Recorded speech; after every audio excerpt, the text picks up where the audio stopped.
Good morning. It is 9:50 a.m. February 21st, 2023.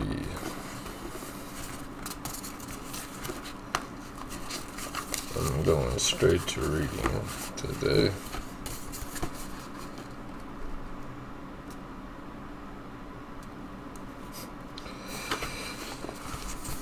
Titled Embrace Commitment. The world has never seen a great leader who lacked commitment.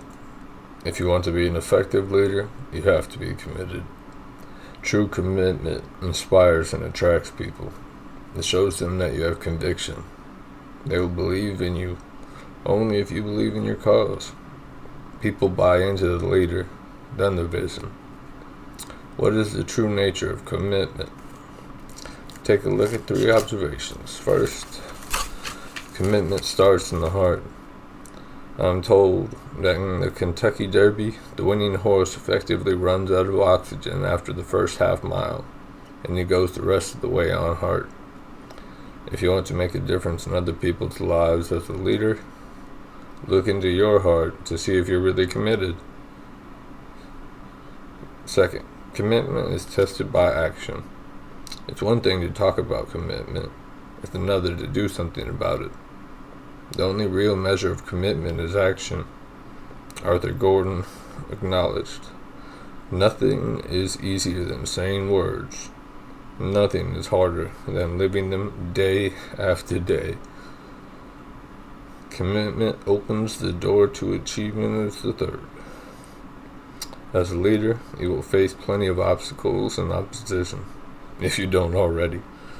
And there will be times when commitment is the only thing that carries you forward. David McNally commented, "Commitment is the enemy of resistance, for it is a serious promise to press on, to get up, no matter how many times you are knocked down." How do you measure your level of commitment as a leader? Well, by those metrics, I think I'm standing all right. Yep. Nope.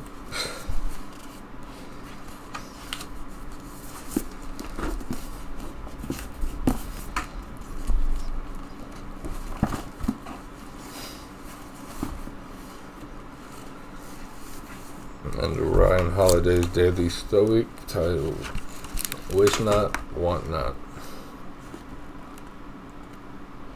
Remember that it's not only the desire for wealth and position that debases and subjugates us, but also the desire for peace, leisure, travel, and learning. Doesn't matter what the external thing is, the value we place on it subjugates us to another.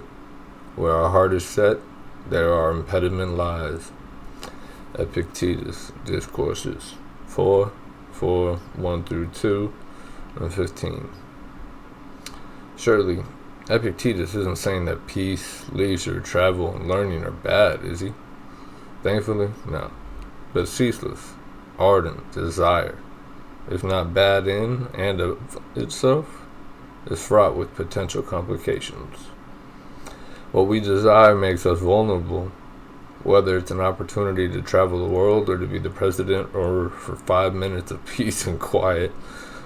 When we pine for something, when we hope against hope, we set ourselves up for disappointment, because fate can always intervene, and then we'll likely lose our self-control in response.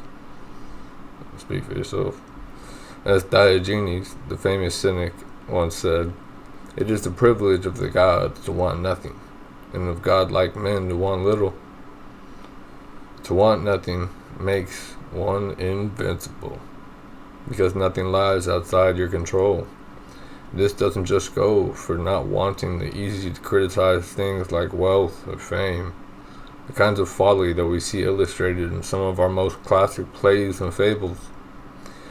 That green light that Gatsby strove for can represent seemingly good things too, like love or a noble cause, but it can wreck someone all the same. When it comes to your goals and the things you strive for, ask yourself, am I in control of them, or are they in control of me?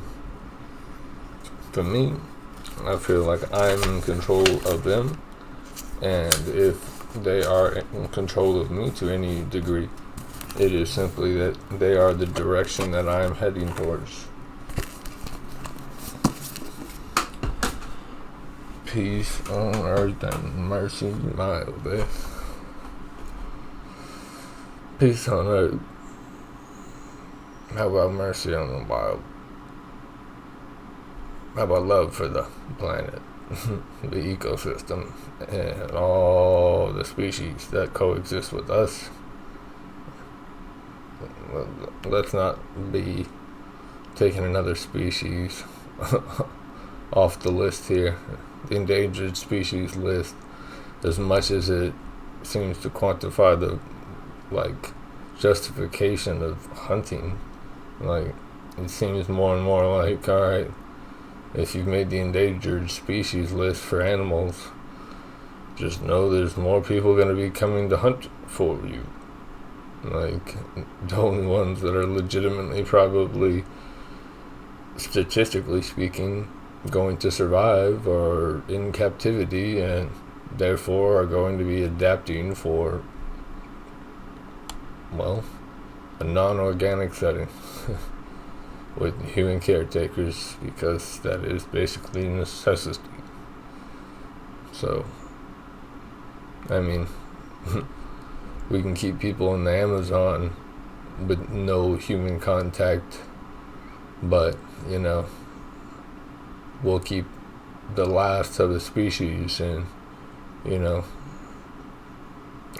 a habitat that humans created, that one way or another they rely on humans, and their true nature is basically extinguished without them having any choice in the matter. I guess I'm bringing this up because the whole idea of freedom of thought, and yes, for the kids, in an environment not of their own creating, that they are not legitimately adapted, evolved, and, ready for, built for. And is that what we're trying to, genetically speaking, adapt and evolve towards? Is the brain going to be the next organ that, every human possesses, but we actually have no use for, that we understand? I hope not. What good is any freedom if you don't have the freedom to think? What good is living if you're a vegetable? To me, either blow out all my brains or set me free, to give a little nod to Muhammad Ali's Became in Change poem.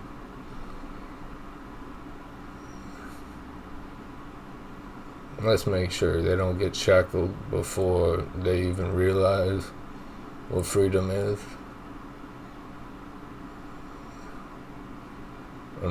That's absolutely on adults, educators, us as a society, culture. What we deem good, what we deem evil, what we glorify, what we vilify, what we accept, and what we say, alright, too much, or not enough. These lines in the sand that we draw are going to be the ones that these kids see that, alright, this is okay.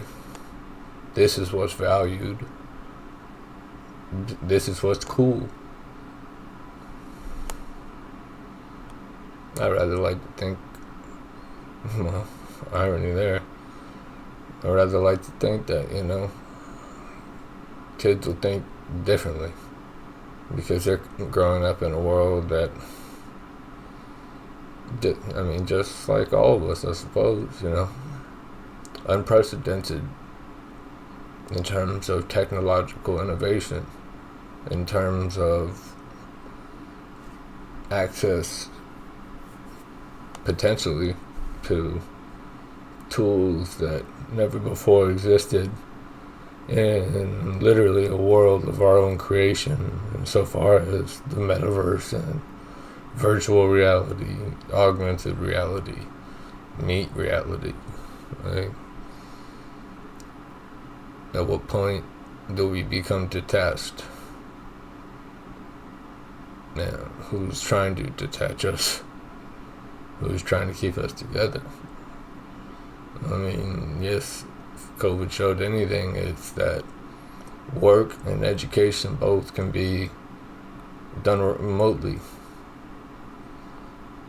That to me is one of the things about the curriculum and what books are available, what texts are available in public schools versus private schools.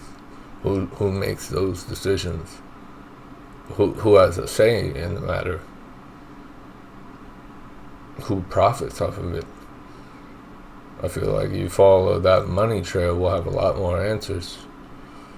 And not even to vilify them, but simply to actually make improvements. Have questions answered so we can move on and ask better questions. The more specific the questions, the more pointed the answers.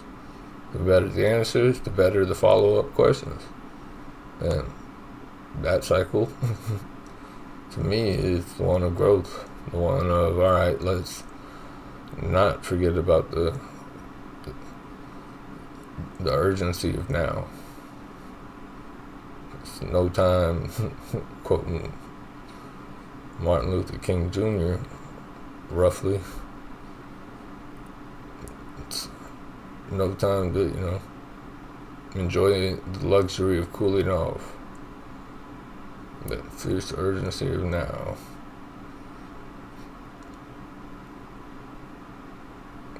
I guess my point is,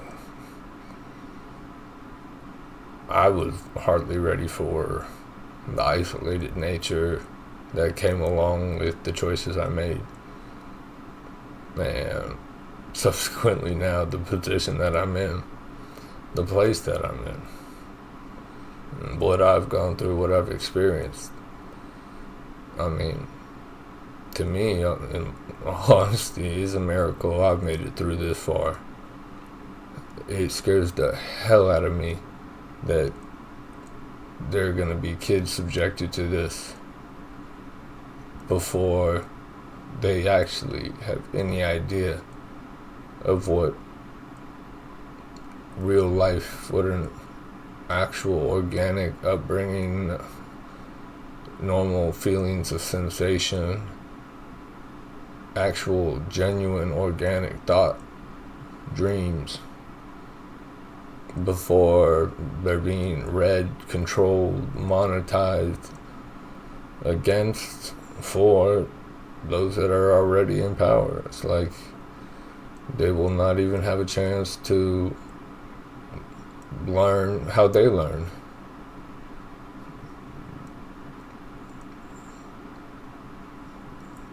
I don't know. I hope we're better than that.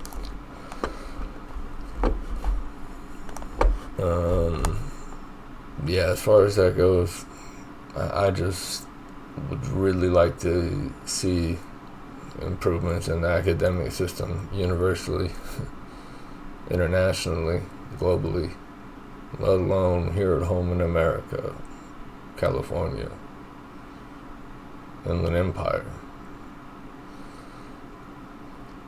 These things, if not already public record, should be. And if they are, they should be things that are brought up and not covered with all the smoke and mirrors of bullshit problems that are only the symptoms of the actual disease. So people focus on the band-aids instead of, surgery. We're looking for more youth to, enlist to go fight battles that don't need to be fought anyways, and if they do, it should be by those who have the gripes. I mean, po- politicians and the not so coincidental fact that you retrace the ancestry of politicians that have been in power, generationally speaking, all more or less linked back to the same families in the birth of our nation. Let's use technology for us, not against us.